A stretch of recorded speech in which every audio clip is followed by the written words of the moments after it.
Ayan, paano nga ba mag valve lapping? Ayan, ito lang po yung ating kailangan. Dito sa amin, iba yung aming valve lapping. Nagamitan namin itong impact or kaya grinder, pwede rin. Barina pala ito yung aming impact. Kung meron kayong barina, pwede rin naman. Saka ito yung aming gamit, yan o. Yung parang siya ng yung guma siya, yan. Pero hindi nyo dapat parang hindi siya bilog. Tapos ang kailangan natin ito, grinding compound. Yan, dalawang klase siya, may yung pino, itong pino, at saka ito malalaki yan. Yan, saka kailangan nyo din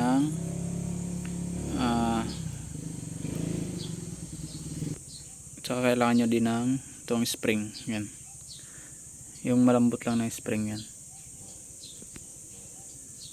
Yan.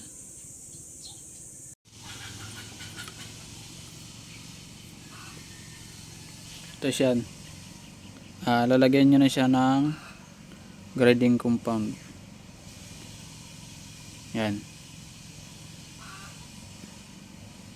Lagyan nyo siya ng grinding compound, paikot ng valve. Pino yung ating nilagay kasi pang finish na lang yan. Yan. Saka lagay natin yung spring sa ilalim yan. Yan. Lagay natin yung spring sa may butas, yan. Saka ipasok natin yung valve. Yan. Yan. Yung purpose ng spring para pag umiikot na yung impact, yan, bumababa siya. Bumababa taas yan. Yan. Saka ang purpose naman nito kaya hindi siya bilog, para yung pag tama niya dito sa valve, taas baba siya, yan, ganyan, para hindi pantay yung pag-ikot nung itong ating ginawang DIY na pang valve lapping. Yan, yan, susubukan ko.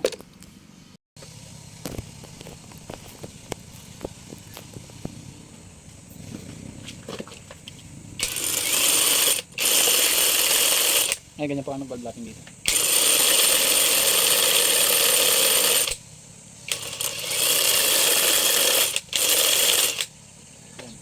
Ito, ayan. Lapat na lapat pa kagad. Isang unang pasada pa lang po yan.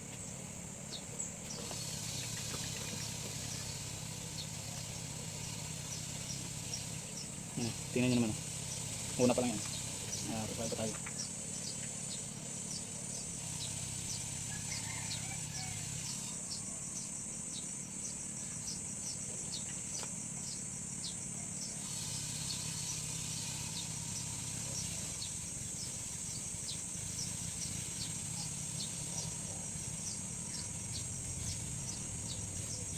Yan siya mga ating.